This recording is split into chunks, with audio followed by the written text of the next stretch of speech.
Selamat pagi, siang, sore, dan malam semuanya. Perkenalkan, saya Revalina Syafahaya dengan NIM 14056-25010. Saya merupakan mahasiswi Prodi Pendidikan Sosiologi di Universitas Negeri Jakarta.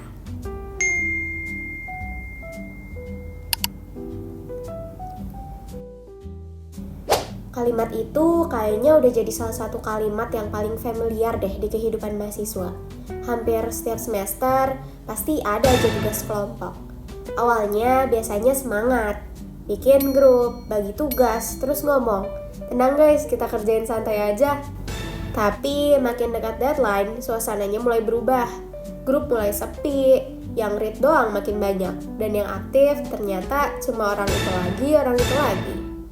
Kalau dipikir-pikir, tugas kelompok itu sebenarnya konsep yang bagus. Tujuannya kan supaya mahasiswa bisa belajar kerjasama, komunikasi, diskusi, dan tanggung jawab. Karena nantinya di dunia kerja juga kita kan gak akan selalu kerja sendirian ya. Kita harus bisa bekerja dengan banyak tipe orang dan menghadapi berbagai karakter. Tapi masalahnya, realita tugas kelompok kadang jauh dari ekspektasi. Bukannya terasa seperti teamwork, yang sering terjadi malah pembagian beban yang gak seimbang. Ada yang benar-benar niat dan mengerjakan, ada yang kontribusinya sedikit, dan bahkan ada juga yang keberadaannya itu baru terasa pas hari presentasi. Karena itu, di video ini kita akan membahas tentang tugas kelompok atau eksploitasi, ketimpangan peran dalam kerja tim mahasiswa. Kalau ngomongin tugas kelompok, sebenarnya hampir semua mahasiswa pasti punya pengalaman yang mirip. Ada yang pernah begadang sendirian revisi tugas kelompok, ada yang kesel karena temennya susah dihubungi, atau ada juga yang sudah hafal banget nih tipe anggota yang tiba-tiba aktif pas deadline, terus sambil bilang, "Ada yang bisa dibantu nggak?" Yang lebih lucu lagi, kadang dalam kelompok selalu ada satu orang yang akhirnya jadi admin dalam segalanya. Dia yang bikin grup, dia yang ngingetin deadline, dia yang nyusun materi, dia yang revisi. Bahkan dia juga yang akhirnya presentasi paling banyak karena cuma dia yang benar-benar paham sama isi tugasnya.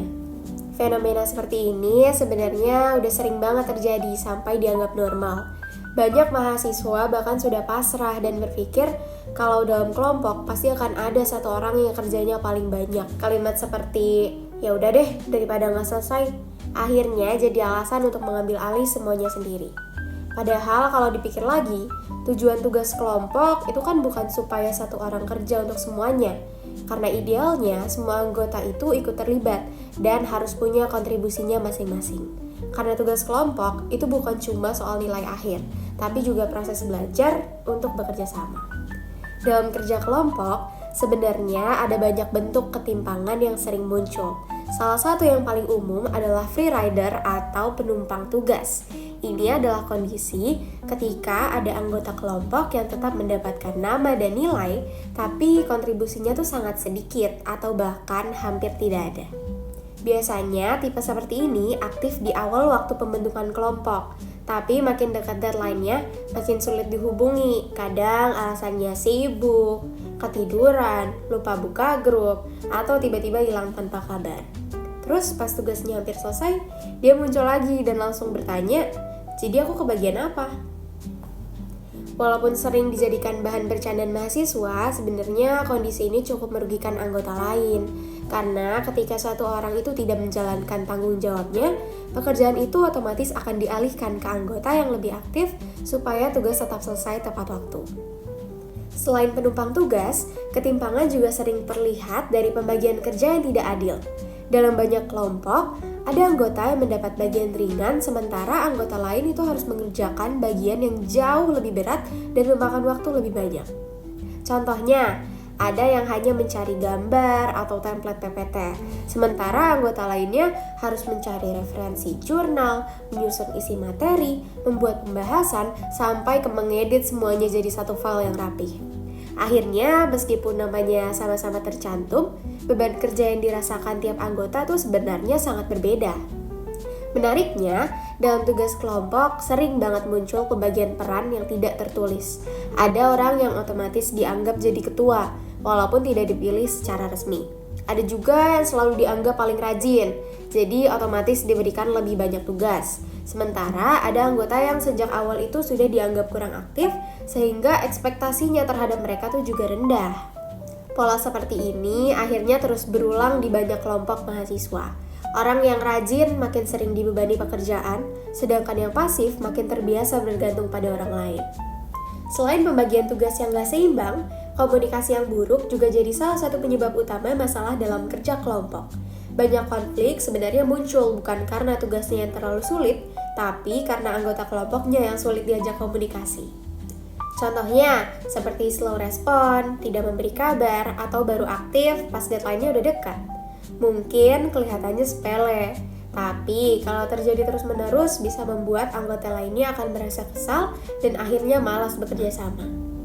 Selain faktor anggota kelompok, sistem penilaian juga bisa menjadi penyebab munculnya ketimpangan. Dalam banyak tugas kelompok, semua anggota mendapatkan nilai yang sama tanpa melihat kontribusi masing-masing. Akibatnya, ada mahasiswa yang merasa tetap aman walaupun tidak terlalu ikut bekerja. Karena tahu nilainya akan tetap sama, sebagian orang akhirnya memilih kontribusi seminimal mungkin.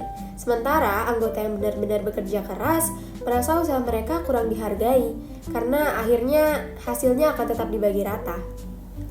Kalau kondisi seperti ini terus dianggap normal, dampaknya bukan cuma ke tugas kelompok itu aja, tapi juga ke lingkungan akademik secara keseluruhan. Mahasiswa bisa mulai terbiasa bergantung pada orang lain dan menganggap tanggung jawab itu adalah sebagai sesuatu yang bisa dialihkan. Bagi anggota yang paling banyak bekerja, ketimpangan ini bisa menimbulkan stres dan kelelahan. Apalagi kalau dalam satu semester ada banyak tugas kelompok dari mata kuliah yang berbeda.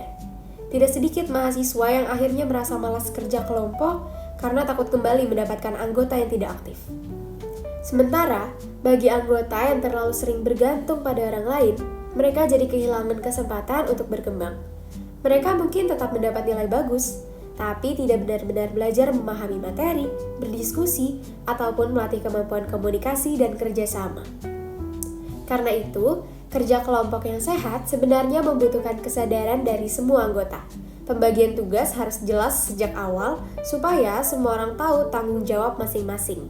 Selain itu, deadline internal juga penting supaya tugas tidak dikerjakan mendadak di akhir waktu. Komunikasi juga harus dijaga dengan baik. Kalau memang ada kendala, sebaiknya disampaikan dari awal, bukan malah menghilang sampai deadline. Hal sederhana seperti memberi kabar atau merespons diskusi kelompok sebenarnya bisa sangat membantu proses kerjasama. Selain itu, evaluasi kontribusi anggota juga bisa menjadi solusi.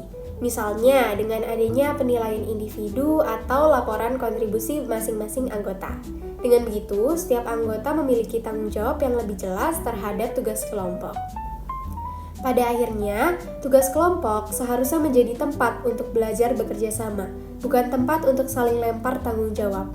Karena inti dari teamwork bukan tentang siapa yang paling banyak bekerja, tetapi bagaimana semua anggota bisa saling berkontribusi sesuai perannya masing-masing.